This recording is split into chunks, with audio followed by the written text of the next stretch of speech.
یا سیدی یا رسول اللہ وعلا آلک واصحابک یا سیدی یا حبیب اللہ اللہم صلی علی سیدنا و مولانا محمد معدن الجود والکرم وآلہ وصحبہ وبارک وسلم۔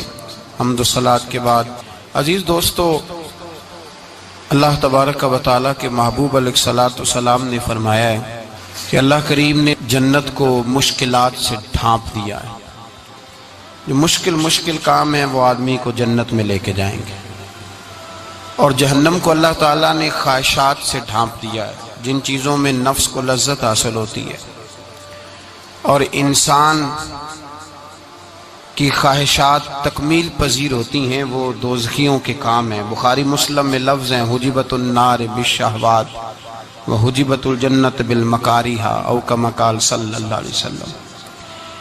تکلیف انسان کے ساتھ رہتی ہے، اس کا روپ بدلتا ہے، عنوان بدلتا ہے، لیکن پس منظر تکلیف کا ہمیشہ رہتا ہی ہے۔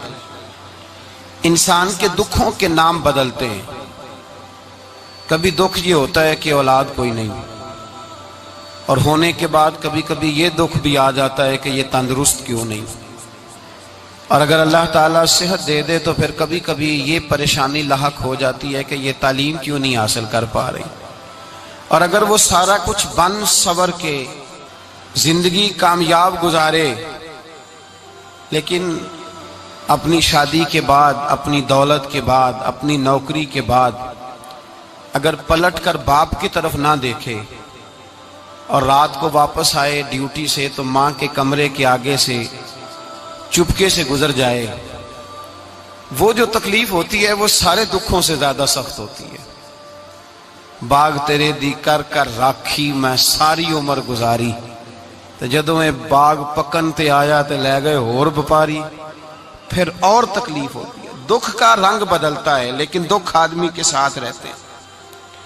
اور یہ مت سمجھا کریں کہ جو آدمی بڑا امیر ہے، بڑا مالدار ہے، صاحب جائیداد ہے، وہ سکھی ہے۔ پلٹ کے کبھی پوچھیں تو صحیح اس سے، اس کے حالات کس طرح کے ہیں۔ تکلیف انسان کے ساتھ رہتی ہے۔ غریب شہر تو فاقوں سے مر گیا، لیکن امیر شہر نے ہیرے سے خودکشی کر لی۔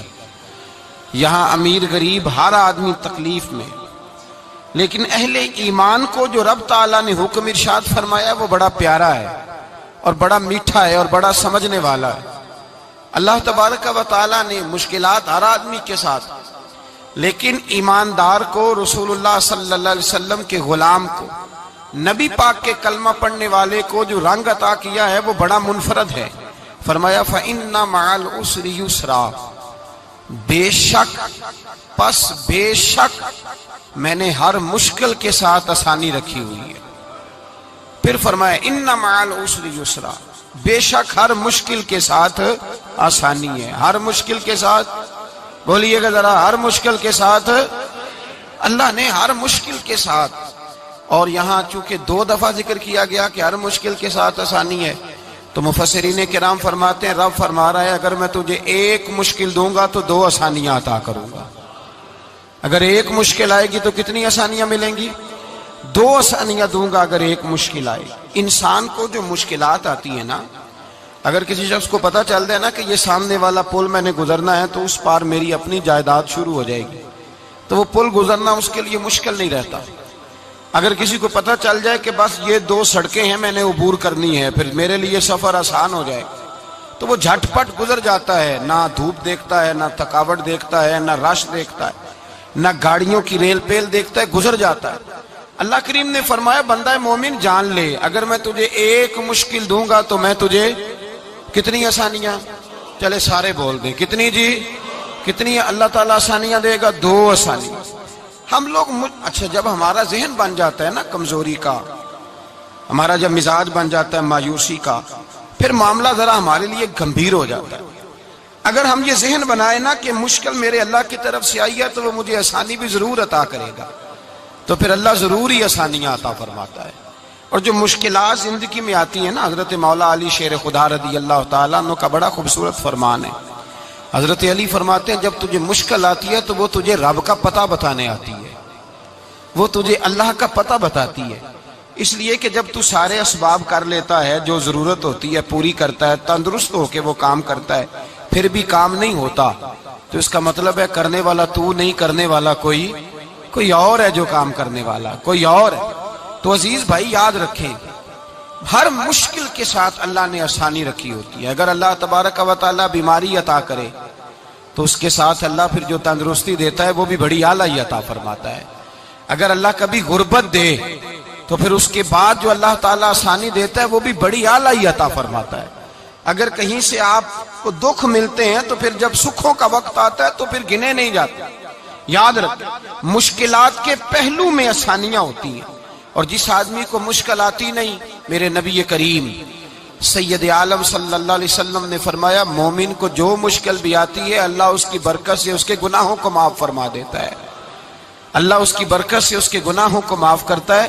یہاں تک کہ حضور نے فرمایا میرے مومن کو کانٹا بھی چبھے تو اللہ تعالیٰ اس کی مشکل کو آسان فرما دیتا ہے۔ عقل مند لوگ عقل والے ہوتے ہیں، سیانے بندے وہ بات کرتے ہیں تو سیانی کر جاتے ہیں۔ اب قرآن مجید میں مختلف آیات ہیں تو مختلف لوگ مختلف آیات کو پڑھتے ہیں۔ کسی نے مولا علی شیر خدا سے پوچھا حضرت قرآن پاک کی سب سے اعلیٰ آیت کون سی ہے؟ سب سے قرآن مجید میں ہر لفظ ہی اعلیٰ ہے، ہر حرف ہی، ہر لفظ ہی، کیا بات ہے، ذالک الکتاب لا ریب فیہ، ہر بات اعلیٰ۔ لیکن حضرت علی سے پوچھا کہ آپ کے نزدیک کون سی آیت اعلیٰ ہے، تو ذرا غور کرنا، شیر کی بات تو شیروں جیسی۔ مولا علی فرمانے لگے قرآن مجید میں اللہ فرماتا ہے وَمَا أَصَابَكُم مِّن مُّصِيبَةٍ فَبِمَا كَسَبَتْ أَيْدِيكُمْ، فرمایا تمہیں دنیا میں جو بھی مصیبت آتی ہے تمہارے ہاتھوں کے کرتوتوں کی وجہ سے آتی ہے، وَيَعْفُو عَن كَثِيرٍ، بہت ساری تمہیں معاف کر دیتا ہوں۔ تو حضرت علی کہنے لگے یہ سب سے اعلیٰ آیت ہے میری نظر میں۔ لوگ کہنے لگے حضور ہم تو سمجھے تھے کہ شفاعت والی آیت کو آپ اعلیٰ کہیں گے، یا جو اللہ کہتا ہے لا تقنطوا من رحمت اللہ اس کو آپ اعلیٰ کہیں گے، تو آپ اس آیت کو اعلیٰ کہہ رہے ہیں کہ تمہیں جو تکلیف آتی ہے تمہاری اپنے ہاتھ کی کمائی کے سبب سے آتی ہے، اس کو آپ اعلیٰ کہہ رہے ہیں۔ تو حضرت علی رضی اللہ تعالیٰ عنہ فرمانے لگے میرے بھائیو ذرا غور کر کے اس آیت کو پڑھو۔ رب فرماتے ہیں تم جو غلط حرکت کرتے ہو اس کی سزا دنیا میں تمہیں کسی مشکل میں ڈال دیتا ہوں اور بہت ساری ویسے ہی معاف کر دیتا ہوں۔ فرمایا رب کہہ رہا ہے میں تمہیں دنیا میں مشکل میں ڈال کے معاف کرتا ہوں۔ آپ فرمانے لگے میرا رب ایک جرم کی سزا 2 دفعہ نہیں دے گا، جسے دنیا میں سزا دے گا پھر قیامت میں بے حساب ہی معافی عطا فرمائے گا۔ پھر قیامت کے دن اللہ اسے دوبارہ سزا، یہ اس کے قانون رحمت کے خلاف ہے، یہ غور سے بات سنیں، یہ اس کے قانون رحمت کے خلاف کہ اللہ تبارک و تعالیٰ 2 دفعہ سزا دے۔ تو اگر اس نے دنیا میں سزا دے لی تو اس کا مطلب ہے قیامت میں دوبارہ سزا، تو یہ سب سے اعلیٰ ہے۔ مصطفیٰ کریم علیہ السلام نے فرمایا مومن کو کانٹا بھی چبھتا ہے نا، کانٹا بھی۔ 2 بزرگ بیٹھے تھے، ایک حضرت احمد رحمت اللہ علیہ اور ایک حضرت شرف الدین منیری رحمت اللہ علیہ۔ تو حضرت شرف الدین منیری کہنے لگے کہ دوست اصل میں وہ ہوتا ہے جو دوست کی طرف سے آنے والی تکلیف پر صبر کرے، جو اللہ کی طرف سے آنے والی تکلیف پہ صبر کرے وہ اللہ کا محبوب ہوتا ہے۔ تو حضرت احمد فرمانے لگے نہیں مجھے تیری بات کی سمجھ کوئی نہیں آئی، صبر کرے وہ اللہ کا دوست ہے، مصیبت پہ صبر کرے۔ تو کہا جناب پھر اگر نہیں سمجھ آئی تو آپ بتا دیں اللہ کا دوست کون ہے؟ تو آپ فرمانے لگے جو محبوب کی طرف سے آنے والی مصیبت کو اس کا تحفہ سمجھ کے قبول کرے وہ اصل دوست ہوتا ہے۔ اس کا تحفہ سمجھ کے قبول کرے، اپنے رب کا تحفہ سمجھے، مالک کا تحفہ سمجھے کہ اس نے مجھے تحفہ دیا ہے، مجھے کسی مشکل میں ڈالا ہے۔ تو رب کریم بلا مثال و بلا تشبیہ سمجھانے کے لیے اللہ جب کسی کو مشکل میں ڈالتا ہے، کافروں کو تو اس نے موجیں کرائی ہوئی ہیں، بڑی بڑی سہولتیں دی ہوئی ہیں، مشکل میں ڈب بھی ڈالتا ہے، اپنے نیک بندوں کو ہی ڈالتا ہے۔ نمرود اور فرعون کے پیروں میں کانٹا بھی نہیں چبھتا تھا، ان کو تکلیف نہیں آتی۔ تکلیف کسے آتی تھی؟ اللہ کے نیک بندوں کو تکلیف آتی تھی۔ حضرت رابعہ بصریہ جب تک زندہ رہی تب تک بیمار رہی، جس دن طبیعت ٹھیک ہوتی تو کہتی اے اللہ تو کہیں مجھ سے ناراض تو نہیں ہو گیا، تو کہیں ناراض تو نہیں مولا جب تو مجھے تکلیف دیتا ہے تو میں رو کے تیری عبادت کرتی، جب مجھے دکھ ہوتے ہیں تو میں سجدے میں تڑپتی، اور خدا بندہ اب تو میں سکھی ہوں، موج میں ہوں، مجھے رونا ہی نہیں آ رہا، تو خدا بندہ تو کہیں ناراض تو نہیں ہو گیا مجھ سے؟ دکھ تو اچھے ہوتے ہیں، دکھ تو پیارے ہوتے ہیں، اور دکھوں کے بعد جو اللہ آسانی دیتا ہے اس آسانی کا پھر کیا ہی کہنا۔ اس حضرت ایوب علی نبینا علیہ الصلوۃ والسلام بیمار رہے، 60 سال اللہ نے تندرستی دی۔ کتنے سال بولے؟ 60 سال، غور کرنا بات پر، 60 سال علیل رہے، پھر بیمار ہو گئے، 18 سال ہو گئے بیمار ہوئے۔ زوجہ کہنے لگی دعا کر لیں آپ کو اللہ صحت دے دے۔ ہمیں اگر کوئی بندہ پوچھ لینا کہ بھائی کبھی کوئی خاص بات تو سناؤ، تو ہم جو ساری زندگی سکھ کے ساتھ سوئے ہوتے ہیں وہ بات نہیں سناتے، وہ جو ایک رات درد سے نیند نہیں آتی اس رات کا قصہ سناتے ہیں، کہتے ہیں وہ میرے الٹے دانت میں درد تھا تو میں ساری رات سو نہیں سکا۔ او بھائی جو ساری زندگی سویا ہے اس کا تو ذکر نہیں کر رہا، اور ایک رات جو تجھے نیند نہیں آ رہی۔ کسی سے پوچھا جائے، ڈاکٹر کہتے ہیں 360 ہڈیاں ہوتی ہیں وجود میں، کسی سے پوچھا جائے نا تیرا کیا حال ہے تو 359 ہڈیوں کا ذکر نہیں کرتا، جس گھٹنے میں درد ہے اس کا ذکر کرتا ہے، کہتا ہے یہ گھٹنے میں بڑی درد ہے۔ او بھائی باقی 359 ٹھیک ہے نا، ان کی بھی تو کوئی بات سنانا۔ حضرت رابعہ بصریہ رحمت اللہ علیہا کے پڑوس میں ایک نوجوان رہتا تھا، آپ کے پڑوس میں، تو وہ جب جو محلے میں بچے رہتے ہیں نا گاؤں میں، ان کا پتہ ہوتا ہے، پڑوسی تھا تو 34-35 سال نوجوان کی عمر ہو گئی، کبھی بیمار نہیں ہوا۔ ایک دن اس کی طبیعت علیل ہوئی، سر میں درد ہوا تو اس نے پٹی باندھ لی سرخ رنگ کی، باہر نکل کے آیا، حضرت رابعہ بصریہ علیہ رحمہ نے دیکھا تو فرمانے لگے بیٹے خیر ہے؟ لگا جی اماں جی سر میں بڑی درد ہے۔ آپ فرمانے لگے کتنی عمر ہو گئی؟ کہنے لگا 34-35 سال۔ فرمانے لگے پہلے تو کبھی درد نہیں نہ ہوئی؟ کہا نہیں اماں جی آج ہی ہوئی ہے۔ تو آپ فرمانے لگے 34 سال اللہ نے صحت دی ہے، تو نے شکر کی ایک پٹی بھی نہیں باندھی، اور آج درد ہوئی ہے تو شکوے کی پٹی تو نے فوراً ہی باندھ لی ہے، کوئی شکر کی پٹی بھی باندھنی چاہیے۔ حضرت ایوب 18 سال بیمار رہے، زوجہ کہنے لگی دعا کر لو، تو آپ فرمانے لگے بی بی سے کہ صحت کتنی دیر رہی؟ اس نے کہا 60 سال۔ تو آپ فرمانے لگے ذرا بیماری کو بھی 60 سال گزر لینے دو پھر دعا بھی کر لیں گے۔ یہ دعا کی، اللہ یہ لفظ کہے اللہ نے صحت دے دی، تندرستی آ گئی۔ ایک دن گھر میں بیٹھے بیٹھے زوجہ کہنے لگی کہ ایوب یہ بتاؤ دکھ اچھے کہ سکھ؟ آپ فرمانے لگے سارے دن ہی اللہ کے ہیں پر دکھ بڑے اچھے تھے، مجھ سے پوچھو تو دکھ بڑے اچھے تھے۔ کہا کس طرح؟ تو حضرت ایوب فرمانے لگے جب میں بیمار تھا تو 24 گھنٹے میں ایک دفعہ میرا رب میرا حال پوچھا کرتا تھا، ایک دفعہ میرا اللہ پوچھتا تھا ایوب تیرا حال کیا ہے؟ فرماتے ہیں 12 گھنٹے تو لذت ہی رہتی تھی کہ میرے رب نے میرا حال پوچھ لیا ہے، اور اگلے 12 گھنٹے میں انتظار کرتا تھا مالک حال دوبارہ کب پوچھے گا۔ فرمانے لگے اب صحت تو ہو گئی ہے پر اب میرا رب میرا حال تو نہیں نہ پوچھتا۔ بھائی مشکلات جو ہوتی ہیں وہ تو تجھے سجا دیتی ہیں، سوار دیتی ہیں، تجھے یاد آتا ہے کوئی اپنا، جب تجھے درد ہوتی ہے نا، تکلیف ہوتی ہے، پھر تیرا دل کرتا ہے کوئی کندھا ملے جہاں میں سر رکھ کے رہوں۔ پھر اسی لیے تو کسی درویش سے کسی نے پوچھا تھا اپنا کون ہوتا ہے؟ تو کہا جو تجھے دکھ کے وقت یاد آئے وہ تیرا اپنا ہے، جو تجھے عین آزمائش کے وقت یاد آئے اور تجھے اس کا نمبر فوراً تیرے موبائل پہ چلنے لگے وہ تیرا اپنا سجن ہے، جس کو تو دکھ کے وقت یاد کرے۔ تو بھائی مشکلات کے بعد جو اللہ آسانی دیتا ہے، حضرت ابراہیم کو آگ میں بھی پھینکا گیا، حضرت ابراہیم علیہ السلام کو ستایا بھی گیا، نکالا بھی گیا، لیکن جب ان مشکلات سے گزرے تو میرا رب فرماتا ہے وَإِذِ ابْتَلَىٰ إِبْرَاهِيمَ رَبُّهُ بِكَلِمَاتٍ فَأَتَمَّهُنَّ قَالَ إِنِّي جَاعِلُكَ لِلنَّاسِ إِمَامًا۔ کہا جب ابراہیم پورے اترے تو پھر ہم نے انہیں امام بنا دیا۔ یا اللہ کس طرح کی امامت دی؟ فرمایا میں نے اتنی اعلیٰ شان عطا کی ہے کہ اپنے لاڈلے رسول کو جناب ابراہیم کی نسل میں پیدا فرما دیا ہے، میں نے مصطفیٰ کو ان کی نسل میں پیدا کر دیا، قیامت تک کے لیے ان کا وقار بڑھا دیا۔ اللہم صلی علی محمد وعلی آل محمد کما صلیت علی ابراہیم وعلی آل ابراہیم، ان کی عظمت بڑھا دی، اس لیے کہ جب وہ آزمائش سے گزر کر کے آئے پھر جو آسانی دی۔ میرے نبی پاک صلی اللہ علیہ وسلم نے دین ابراہیمی کی بہت ساری چیزوں کو رکھا، کہا میں ملت ابراہیمی پہ ہوں۔ جب کوئی مشکلات کو عبور کر کے آتا ہے، جب کوئی تکلیفیں سہ کر کے آتا ہے، اس کے لیے جو اجر ہوتا ہے، اس کے لیے جو پھر اللہ کتنی ذرا بڑی توجہ کیجئے گا۔ لوگ سمجھتے ہیں فلاں آدمی مشکل میں ہے تو شاید مشکل میں ہی رہے گا، فلاں آزمائش میں ہے تو شاید میرا اللہ فرماتا ہے ایک مشکل دے کے میں 2 آسانیاں بھی دوں گا۔ تم مشکل دیکھ رہے ہو، مشکل نہ دیکھو، وہ جو اس کو بعد میں آسانی آنے والی ہے، اور ڈبل جو میں اس پر نعمت کرنے والا ہوں اس کو دیکھو۔ حضرت یوسف کو بھائیوں نے کنویں میں ڈال دیا تھا، اور جب کنویں سے نکلے تو مصر کے بازاروں میں بکے، اور پھر زلیخا نے الزام لگایا تو حالات بگڑ گئے، حضرت یوسف کو جیل جانا پڑا۔ کتنی کٹھن زندگی تھی، لیکن میرے مالک کو کچھ اور ہی منظور تھا۔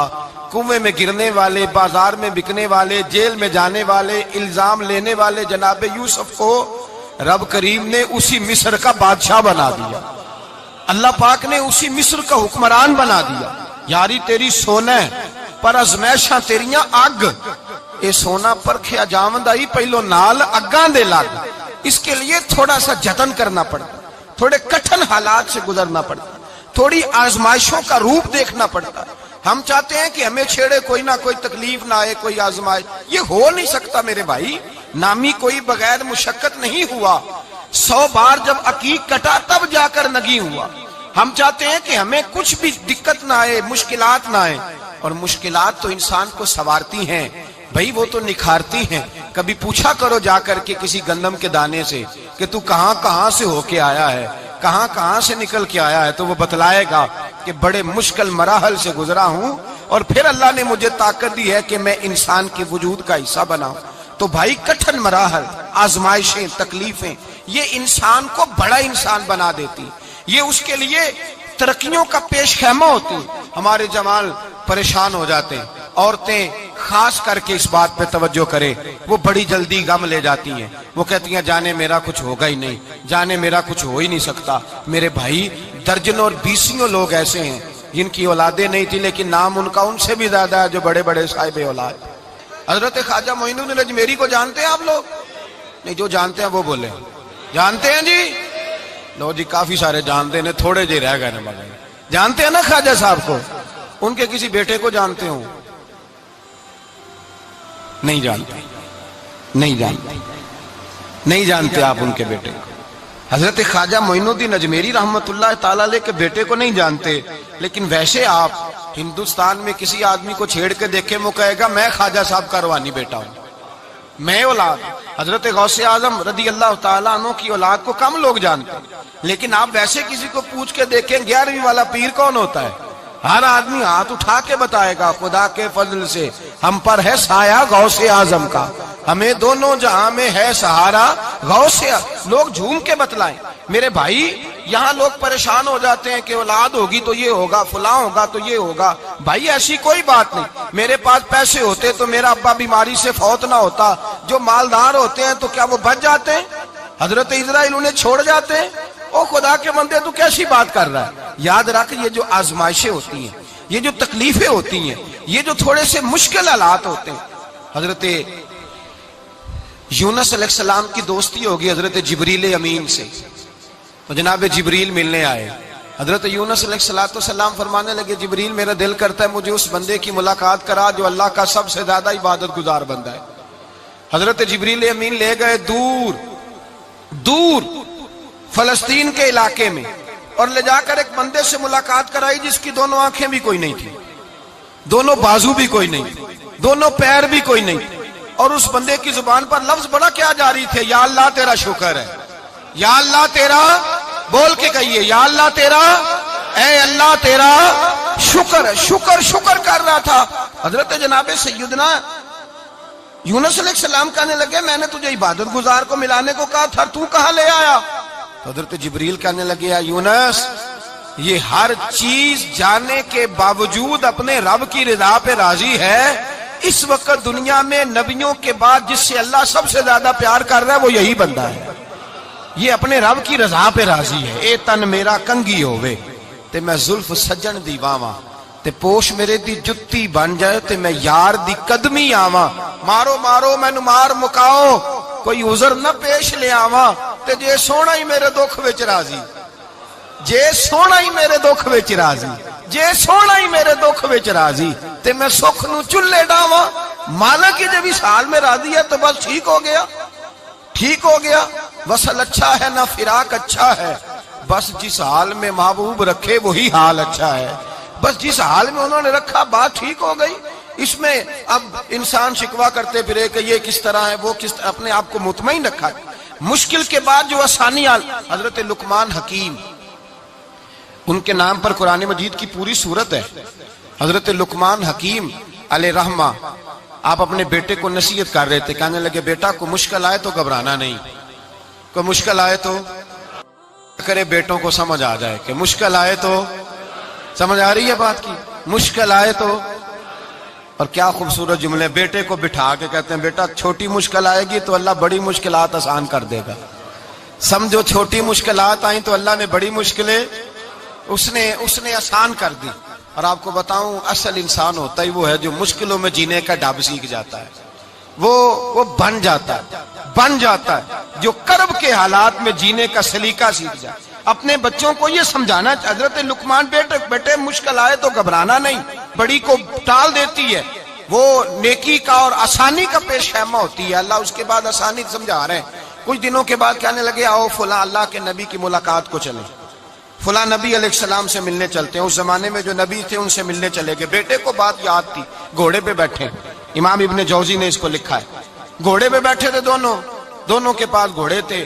اب رستہ بہت زیادہ تھا، کھانا ساتھ لے لیا، پانی ساتھ لے لیا، رستہ لمبا تھا، صحرا کا علاقہ تھا۔ جب جانے لگے تو اتنی سخت گرمی ہوئی کہ گھوڑے بھی بے ہوش ہونے لگے، اچانک ایسی گرم لو چلی کہ گھوڑے بھی۔ اب دونوں باپ بیٹا جو تھے وہ بڑی جوش میں تھے کہ جانا ہی جانا ہے، گھوڑے سے اتر کر کے پیدل چلنے لگے۔ اب پیدل چلتے چلتے ذرا آگے گئے تو اب گرمی میں جتنا بندہ پیدل چلتا ہے اتنا پیاس بھی زیادہ لگتی ہے، تو پانی پیتے رہے، کھانا کھاتے رہے، کھانا پانی بھی ختم ہو گیا۔ تھوڑا آگے چلے نا، اس کے اندر تکلیف بڑی کہ حضرت جناب لقمان کے بیٹے کے پیر کے اندر ایک ہڈی پیوست ہو گئی، اتنی بڑی ہڈی تھی وہ اندر ہی چلی گئی، پیر خون کے فوارے گرنے لگے، بیٹا بے ہوش ہو گیا۔ حضرت لقمان اس کے سرانے بیٹھے تو بیٹا تھا نا، آنکھوں میں آنسو آ گئے۔ بیٹے نے آنکھ کھولی تو کہنے لگا ابا جی آپ تو صبر کرنے والے ہیں، آپ رو رہے ہیں۔ فرمایا بیٹے میں کیا کروں، میرے سینے میں جو دل ہے وہ ایک باپ کا دل ہے، تو باپ جو ہوا تیری دکھ پر رونا آیا۔ بڑی مشکل سے دانت کے ساتھ ہڈی نکالی، ہڈی نکلی تو خون بھی چلا۔ صاحب زیادہ کہنے لگا حضور آپ نے تو کہا تھا ہر مشکل کے بعد آسانی ہوتی ہے، اور چھوٹی مشکل دے کے اللہ بڑی سے بچا لیتا ہے، تو ہم تو اچھے کام چلے تھے، مشکل پہ مشکل یہ کیا ہے؟ حضرت لقمان کہنے لگے بیٹا نہ تو رب کی حکمتوں کو جانتا ہے نہ پوری طرح میں جانتا ہوں، لیکن جو میں نے کہا تھا وہ بات سچی ہے۔ فَإِنَّ مَعَ الْعُسْرِ يُسْرًا إِنَّ مَعَ الْعُسْرِ يُسْرًا، اللہ ہر مشکل کے بعد آسانی عطا فرمائے گا، اور فرمایا میرا ایمان ہے کہ ضرور عطا فرمائے گا۔ یہ بات کہہ رہے تھے کہ سامنے سے دھواں اٹھا، اتنا سخت دھواں اٹھا کہ آپ نے سوچا شاید وہاں آبادی یا وہاں جاتے ہیں۔ وہاں چلنے لگے تو پیچھے سے کسی نے آواز دی ٹھہر جاؤ، رکو، وہیں رک گئے۔ تھوڑی دیر گزری تو کہا رک جاؤ، جب رکے تو ایک بولنے والا بولا، کہنے لگا تمہارے لیے تھوڑی دیر کے بعد جانوروں کا بندوبست کر دیا جائے گا، کھانے کا بھی بندوبست ہو جائے گا، بچے کا پیر بھی صحیح ہو جائے گا، چلے جانا لیکن ذرا ٹھہرو۔ حضرت لقمان کہنے لگے بولنے والے تو کون ہے؟ تو کہنے لگے میں اللہ کا فرشتہ ہوں، میں اللہ کا فرشتہ ہوں۔ کہا اللہ کے فرشتے اور یہ سارا کچھ کیا ہے؟ تو فرشتہ کہنے لگا اصل بات یہ ہے کہ سامنے بستی پر مجھے عذاب نازل کرنے کا حکم ملا تھا، آپ بڑی تیزی سے آ رہے تھے، میں نے رب سے دعا کی کہ اللہ اس باپ بیٹے کی غلطی کوئی نہیں، مہربانی فرما۔ رب نے پہلے آپ کو صحرا میں الجھایا، پھر میری دعا کی برکت سے آپ کے گھوڑے ٹھہر گئے، پھر میری دعا کی برکت سے آپ کا پانی ختم ہوا، پھر میری دعا کی برکت سے آپ کے بیٹے کو زخم آیا، پھر میری دعا کی برکت سے سامنے سے دھواں اٹھا۔ فرمایا یہ جو تمہیں مشکل پہ مشکل آ رہی تھی، یہ تو میرا رب تمہیں عذاب سے بچانا چاہ رہا تھا، یہ جو تمہیں مشکل پر مشکل آ رہی تھی تو میرا مالک تمہیں عذاب سے بچا رہا تھا، تم سمجھ نہیں رہے تھے۔ حضرت لقمان نے بیٹے کی طرف دیکھا تو بیٹے کہنے لگے ابا جی بات بالکل سچی ہے، افضل الذکر لا الہ الا لا الہ الا، اور پھر پڑھنے لگے حسبنا اللہ و نعم الوکیل نعم المولا و نعم النصیر، یہ ورد ہونے لگے۔ بھائی جب تجھے مشکل آتی ہے، آزمائش آتی ہے، تو اس وقت سمجھتا ہے پتہ نہیں میرے ساتھ کیا بننے لگا ہے۔ اللہ تبارک و تعالیٰ چھوٹی مشکل دے کے تجھے بڑی سے محفوظ رکھتا ہے، چھوٹی بیماری دے کے تجھے بڑی سے محفوظ رکھتا ہے۔ بلکہ میرے میں ایک دفعہ ایک تکلیف میں ایک آزمائش میں مبتلا ہو گیا، تو میں نے اپنے حضرت سے کہا کہ حضور سارے دکھ کٹھے ہی آ گئے، کیا کیا جائے؟ تو آپ فرمانے لگے بڑے خوش نصیب ہو، جوانی میں اللہ نے دکھ دے دیے، بڑھاپے میں آئے تو برداشت نہیں ہوتے، یہ تو بڑے وقت پہ آ گئے، شکر ادا کرنا چاہیے، اس زمانے میں برداشت نہیں ہوتے، اب آسانی ہے، ان کو برداشت کرو، ہمت کرو۔ میرے بھائی یاد رکھیں، آزمائشیں تکلیفیں آپ کو بڑا کرنے کے لیے آتی ہیں۔ ہم آزمائش کو برا جانتے ہیں، دکھ کو برا جانتے ہیں، دکھ تو بڑے پیارے ہوتے ہیں، یہ رونے کا سلیقہ سکھاتے ہیں، یہ اللہ کو منانے کا طریقہ سکھاتے ہیں، یہ مسجد میں جانے کا۔ وہ جو سکھی بندہ ہے نا، سکھی، مجھے ایک صاحب کہنے لگے دو قسم کے لوگ مدینے سے آتے ہیں، مدینہ شریف پوچھنے لگے، کہنے لگے حضرت جی دو قسم کے بندے ہیں، کچھ واپس جاتے ہوئے تڑپ رہے ہیں، کچھ تصویریں کھینچ رہے ہیں رخصتی کے وقت، فرق کیا ہے؟ تو میں نے کہا وہ جو تصویریں کھینچ رہا ہے وہ امیر آدمی ہے، اسے پتا ہے کہ میں پھر ٹکٹ لے لوں گا، مہینے کے بعد پھر آ جاؤں گا، اور یہ مدینہ چھوڑتے ہوئے تڑپ رہا ہے، یہ کوئی غریب ہے، یہ کہہ رہا ہے پتہ نہیں دوبارہ موقع ملے کہ نہ ملے، یہ دکھی ہے، یہ آزمائش میں دکھی۔ سکھی بندہ تو مکے جا کے نہیں روتا، وہاں بھی کھڑا ہے ڈٹ کے کھڑا، دکھی کوئی نہیں تو روئے کیسے؟ روئے کیسے؟ دکھیے دی گل دکھی آئی جانے، دکھیے دی گل، کیا خوبصورت لفظ ہے میاں صاحب کی، اور لفظوں میں حسن دیکھے، کہنے لگے دکھیے دی گل اے دکھی آئی جانے تے سکھیے نو کی خبراں، تے یار جنہاں دے موت نے مارے روندے نہیں تک تک قبراں۔ یہ مشکل مرحلہ ہوتا ہے، جب انسان تکلیف میں ہوتا ہے پھر اسے احساس ہوتا ہے، اور تکلیف والے کو ہی تکلیف والے کی تکلیف کا احساس ہوتا ہے۔ جب آپ کو اللہ مشکل دیتا ہے تو سمجھ لیں رب آسانی دینا چاہ رہا ہے، جب تیز دھوپ آتی ہے تو سمجھ لیں اللہ گرم ہوا گزار کے ٹھنڈی بارش برسانا چاہ رہا ہے، اور جب چاروں طرف سے گھٹن ہو، پنجابی میں کہتے ہیں گما لگ جائے، تو پھر سارے بول کے کہتے ہیں اب جو طوفان آئے گا وہ سخت ہی آئے گا، اس لیے کہ گھٹن جتنی زیادہ ہوتی ہے پھر فضل بھی اتنا۔ جن لوگوں نے تکلیفیں زیادہ سہی تھی رب نے عزتیں بھی زیادہ ہی عطا فرمائی، جن لوگوں نے تکلیفیں زیادہ سہی نا انہیں اللہ نے درجہ بھی۔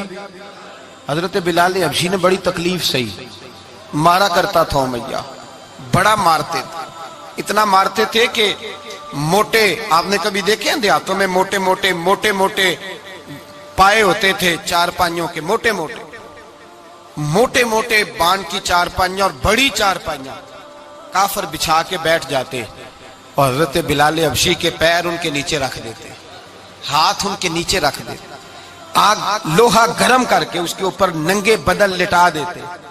مکے نے بڑی آزمائشیں دیکھی، پھر اسی مکے نے مدینے نے عجیب رنگ دیکھا کہ میرے نبی معراج سے واپس آئے، اور حضور نے عظمت دی، فرمایا بلال یار تیرا بڑا مقام ہے، تو مدینے میں چل رہا تھا اور میں جنت میں تیرے قدموں کی آواز سن رہا تھا، کتنا تیرا مقام ہے، کتنا تیرا درجہ، میں وہاں تیرے چلنے کی آواز سن رہا تھا۔ حضرت ابو بکر صدیق رضی اللہ تعالیٰ عنہ نے اس زمانے میں حضور کی نوکری کی جب دوسرا جانثار کوئی نہیں تھا، سارے لوگ تانے دیتے، کہتے ابو بکر تو اکیلا ہی سیاںا ہے، سارا مکہ مخالفت کرتا ہے، تو جان ہی نہیں چھوڑتا، سارا زمانہ مخالفت کرتا۔ ابو بکر صدیق نے مال بھی دیا، جان بھی دی، شہزادی حضرت عائشہ بھی دی حضور کی خدمت میں، ہر چیز لٹا دی۔ دنیا کو پتا اس دن چلا جس دن میرے رسول پاک صلی اللہ علیہ وسلم مسجد نبی میں بیٹھے تھے، درجنوں صحابہ تھے، حضور نے فرمایا ابو دردہ کو تو بلاؤ۔ جناب ابو دردہ حاضر ہوئے تو کہتے ہیں حضور کا چہرہ دیکھا تو ناراضگی ہے چہرے پہ، میں نے دیکھتے ہی کہا حضور آپ مجھ سے ناراض ہیں؟ حضور نے فرمایا ہاں میں ناراض ہوں۔ جب یہ لفظ کہے تو میں کانپنے لگا، حضور ناراض ہو گئے؟ میں نے کہا یا رسول اللہ میری غلطی۔ تو نبی پاک نے فرمایا تو میرے ابو بکر کی عظمت نہیں جانتا؟ حضور جانتا ہوں۔ حضور کیا ہوا؟ نبی پاک نے فرمایا کل تو گلی میں گزر رہا تھا، ابو بکر بھی گزر رہا تھا، تو نے سوچا ہی نہیں تو میرے ابو بکر کے آگے آگے چل رہا تھا، یہ خیال ہی نہیں آیا، تجھے پتا نہیں کہ جس نے میرے ساتھ نیکی کی میں نے بدلہ چکا دیا ہے، ابو بکر کا بازو تھام کے اللہ کی بارگاہ میں لے جاؤں گا، میرا رب بھی اسے بدلے عطا فرمائے گا۔ یہ عظمت، یہ شان، یہ بلندی اور رفعت مشکلات سے گزرنے کے بعد ملی۔ میرے نبی پاک صلی اللہ تعالی علیہ وسلم کے ساتھ مولا کائنات شیر خدا حضرت علی نے 9 سال کی عمر سے وفات شروع کی، اور تا دم آخری حضرت علی نے وفا کی مصطفیٰ سے، کٹھن مراحل سے گزرے، کٹھن مراحل سے۔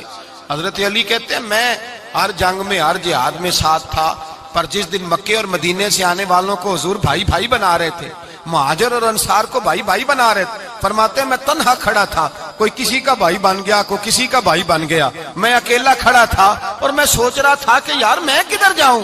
کہتے ہیں میں اس حد تک آیا کہ میرے آنسو بہنے لگے، لیکن میری مشکلات کو آسانی تب ملی جب مدینے کے چاند دھیرے سے اٹھے، میرے قریب آئے، میرا بازو تھاما اور فرمایا علی باقی سارے بھائی بھائی بن گئے ہیں، انت اخی فی الدنیا والآخرہ، تو میرا بھائی ہے، دنیا میں بھی میرا بھائی ہے، قیامت کے دن بھی میرا بھائی ہے. حضور نے اعزاز دیا اور غدیر خم کے موقع پر حضرت علی کا بازو تھام کے کھڑا کر کے حضور نے فرمایا من کنت مولا ہوں فہذا علی مولا، فرمایا جس کا میں مولا ہوں اس کے علی بھی مولا ہے. محبوب پاک سید عالم صلی اللہ علیہ وسلم نے جن لوگوں نے مشکلات برداشت کی پھر ان کو اعزاز ملا، ان کو درجے ملے، ان کے لیے جو آسانی. حضرت عثمان غنی نے صحابہ میں سب سے زیادہ مظلومیت کاٹی، سب سے زیادہ مظلومیت. 40 دن پانی بند رہا، کھانا بند رہا، تکلیف اور آزمائش کا وقت ہوا. امام جلال الدین سیوطی رحمت اللہ تعالی علیہ الحاوی للفتاوی میں لکھتے ہیں، کہتے ہیں جب حضرت عثمان غنی پر کھانا اور پانی بند تھا، ایک شام حضرت عبداللہ بن سلام ملنے گئے. اس شام، اس صبح جس شام حضرت سیدنا عثمان غنی شہید ہوئے، جناب عبداللہ ابن سلام کہنے لگے عثمان تیرا کیا حال ہے، کس پوزیشن میں ہے؟ تو کہتے ہیں جناب عثمان غنی کہنے لگے عبداللہ آج میں بڑا سکھ میں ہوں. کہا 40 دن بیت گئے، کھانا نہیں آیا، پانی نہیں آیا، تو آج کیوں سکھی ہو؟ فرمانے لگے آج مدینے کی سامنے والی گلی میں میں نے مصطفیٰ کا دیدار کیا ہے، اور نبی پاک صلی اللہ علیہ وسلم نے فرمایا عثمان اگر تو کہے تو تیرے لیے پانی کا بندوبست کر دیا جائے، تیری مشکل آسان ہو جائے، اور اگر تو کہے تو تیرے لیے وہ آسانی کی جائے کہ آج تو میرے پاس آ کے روزہ افطار کر لے. تو حضرت عثمان غنی کہنے لگے میں نے مصطفیٰ سے عرض کیا حضور مجھے یہاں کا شوق نہیں چاہیے، مجھے وہ آسانی چاہیے جو آپ کے پاس افطار سے ملے گی. فرمانے لگے آج میں رخصت ہو جاؤں گا، افطار رسول اللہ کے پاس کروں گا. حضرت عبداللہ ابن سلام فرماتے ہیں پھر اس شام حضرت عثمان شہید ہو گئے.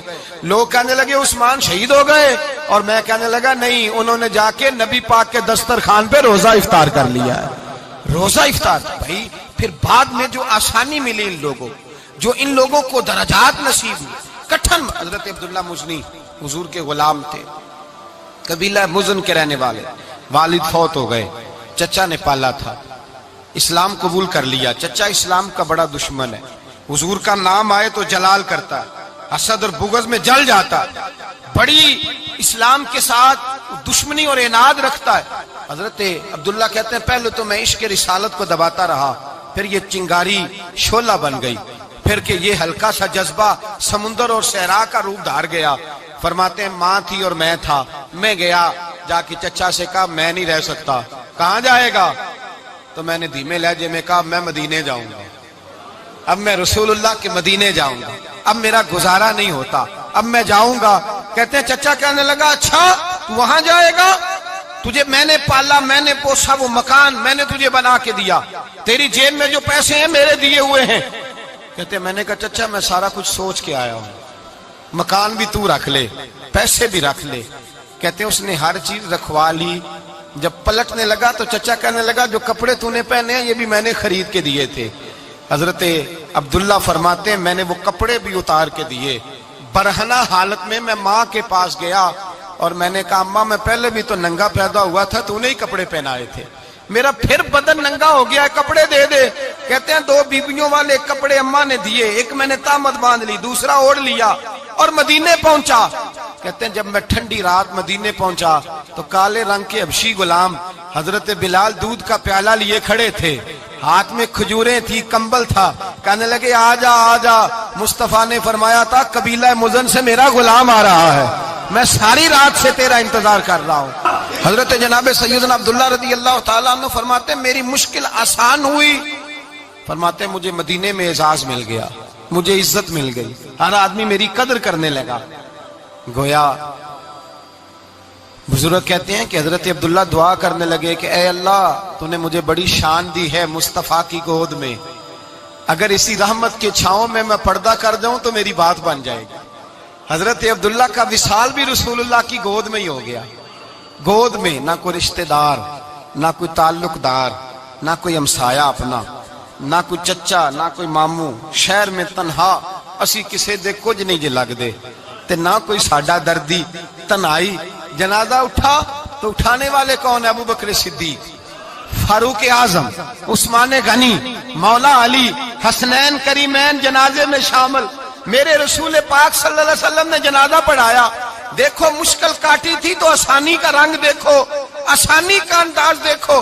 حضرت سیدنا ابو دردہ رضی اللہ تعالیٰ عنہ ارشاد فرماتے ہیں مدینے میں رواج تھا کہ جب قبر میں اتارنے لگتے تھے تو قریبی رشتہ دار اتارا کرتے تھے، پر عبداللہ کا تو رشتہ دار ہی کوئی نہیں تھا مدینے میں، کون اتارے؟ فرمایا جب قبر میں اترنے لگے تو حضرت ابو بکر صدیق اور حضرت عمر فاروق اتر گئے کہ ہم قبر میں اتارتے ہیں۔ رسول اللہ نے فرمایا تم باہر نکلو، تم کیوں قبر میں گئے ہو، باہر آؤ۔ کہتے ہیں ہم باہر آئے تو اللہ کے رسول اندر گئے۔ فرمایا کون کہتا ہے اس کا کوئی نہیں، میں جو موجود ہوں۔ کون کہتا ہے کوئی نہیں؟ فرمایا رکھو میرے ہاتھوں پہ۔ کہتے ہیں حضور کے دست مبارک پہ رکھا اور باہر کھڑے ہم رشک کرنے لگے کہ واہ اللہ تیرا آسانی دینے کا رنگ، آسانی۔ اس نے مشکل برداشت کی تو رب نے مصطفیٰ کے قدموں میں آسانیاں عطا فرمائی، پسے اور حضور نے قبر میں رکھا، نبی پاک نے۔ میرے دادا مرشد کہتے ہیں عشق سرکار کی ایک شمع جلا لو دل میں، بعد مرنے کے قبر میں بھی اجالا ہوگا۔ اور میرے اعلیٰ حضرت فرماتے ہیں لحد میں عشق رخ شاہ کا داغ لے کے چلے، لحد میں عشق رخ شاہ کا داغ لے کے چلے، اندھیری رات سنی تھی چراغ لے کے چلے۔ اور بیدم شاہ بارسی تو حد کر گئے، کہنے لگے پسے مردن، بعد مرنے کے پسے مردن فرشتوں نے جو تلاشی لی تو کیا نکلا؟ فقط ایک دل کے گوشے سے خیال مصطفیٰ نکلا، فقط ایک دل کے گوشے سے خیال۔ اور کامل پیرونا دے باہو قبر جنا دی جیوے۔ میرے بھائی نبی پاک صلی اللہ علیہ وسلم کے ساتھ وفا کی تنگی دیکھ کر، دقت دیکھ کر، مشکل کر، اور پھر جو آسانیاں ہوئی، پھر جو ان لوگوں کے لیے برکات ہوئی وہ زمانے نے دیکھی۔ حضرت جناب سیدنا علی المرتضی شیر خدا کرم اللہ تعالی وجہ الکریم کی والدہ حضرت فاطمہ بنت اسد رضی اللہ تعالی عنہ، حضرت علی کی والدہ، بڑا پیار کیا میرے نبی پاک کے ساتھ۔ حضور ان کے گھر میں رہے، ان کے گھر میں پرورش پائی۔ حضرت علی کہتے ہیں میری اماں پہلے رسول اللہ کا خیال رکھتی، غربتوں کے زمانے میں نبی پاک کا ساتھ دیا، مکہ مخالفت کرتا تو جناب فاطمہ حضور کا خیال رکھتی۔ فاطمہ بنت اسد بڑا پیار کیا، بڑی محبت کی مولا علی کی والدہ نے، ہر دکھ ہر تکلیف کاٹی، لیکن رسول کائنات صلی اللہ تعالی علیہ وسلم کا ساتھ نہ چھوڑا۔ اور یہاں تک روایات میں ملتا ہے کہ جناب فاطمہ الزہرا جب بیعہ کے ان کے گھر گئیں تو باہر سے سودا لا کے دیتی، حضرت فاطمہ سے بڑا پیار کرتی، بڑی محبت، مشکلات میں ساتھ دیا۔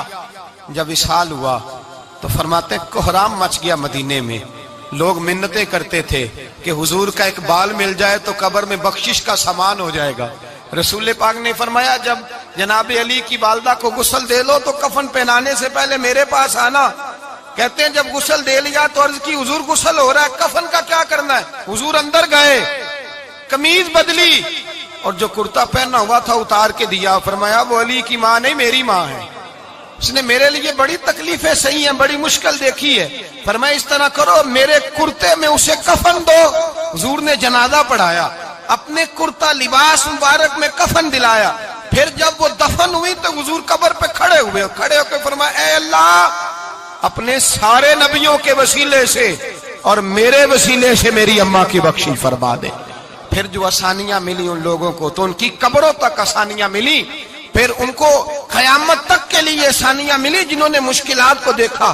اور بھائی جو سوئے رہے، جو آرام کرتے رہے، جنہوں نے مناسب ہی نہ سمجھا کوئی کٹھن مرحلہ طے کرنا، جنہوں نے کہا نا نا نا نا ہم تو سکھ کے ساتھی ہیں، ہم تو سکون کے ساتھی ہیں، بھائی ہم تو سلوٹ کے ساتھی ہیں، جب موجیں لگیں گی تو دوڑ کے پہنچیں گے، کہیں گے ہمارا بھی تعلق بنتا ہے، ہماری بھی رشتہ داری ہوتی ہے، ہمارے بھی رابطے ہوتے ہیں، پھر دوڑ کر کے پہنچیں گے۔ اصل ساتھی وہ ہوتا ہے جو دکھ کا ساتھی ہوتا ہے، آزمائش کا ساتھ، مشکلات تجھے اونچا اڑاتی۔ حضرت سلمان فارسی کہتے ہیں میں نبی پاک کی تلاش میں نکلا تھا، حضور کی تلاش میں نکلا، اور میں نے کئی سال حضور کو ڈھونڈا، کبھی ایک دروازے، کبھی ایک دروازے، کبھی دوسرے دروازے، کبھی تیسرے دروازے۔ فرماتے میں شہزادہ تھا، پر بکتا بکاتا مدینے آیا، میں نے نبی پاک کی تلاش میں یہودیوں کی غلامی بھی کی، تیری تلاش میں پھرا میں جنگل پہاڑ اور دشت میں۔ فرماتے ہیں بڑی تکلیف کاٹی، بڑی آزمائش دیکھی، لیکن اس دن مجھے سارے دکھ بھول گئے، اس دن میری ساری تکلیفیں آسانیوں میں بدل گئی، جس دن میرے نبی نے میرا بازو تھام کے کہا سلمان منا اہل البیت، فرمایا سلمان کو تو میں نے اپنی اہل بیت میں شامل کر لیا ہے۔ فرماتے اتنی بڑی فضیلت کہ میں رسول اللہ کے خاندان میں جا شامل ہوا۔ تو بھائی یاد رکھیں، جب آپ کو مشکل آتی ہے تو آپ کو آسانی دینے کے لیے آتی ہے، جب آپ کی طرف کوئی آزمائش آتی ہے تو آسانی دینے۔ یہ بات صحیح ہے کہ بیٹیاں پیدا ہونے پہ مشکل ہوتی ہے، ان کے نصیبوں سے ڈر آتا ہے، پر جتنی آسانی اللہ بیٹیوں کے باپ کو عطا کرتا ہے اور جتنی رحمت رب بیٹیوں کے باپ پہ فرماتا ہے اتنی بھی کسی اور کے حصے میں نہیں آتی۔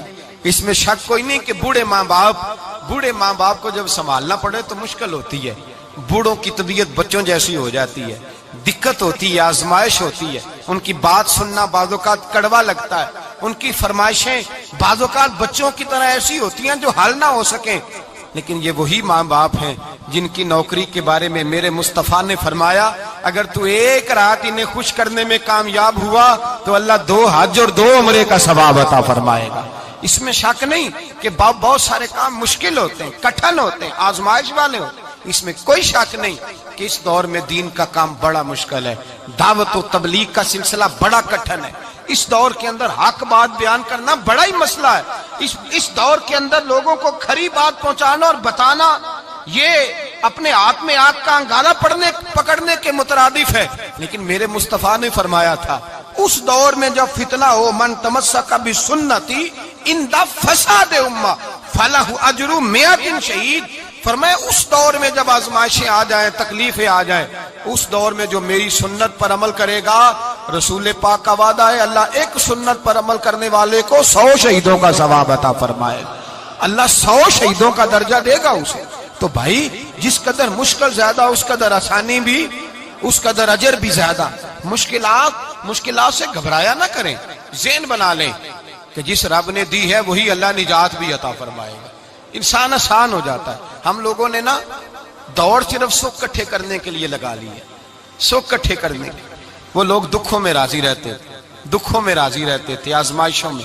ہمارا دعویٰ ہے رب رسول سے پیار کا، اور میرے حدیث بخاری میں ہے فرمایا جو مجھ سے جتنا زیادہ پیار کرے گا اتنا اس کی طرف مشکل زیادہ آئے گی۔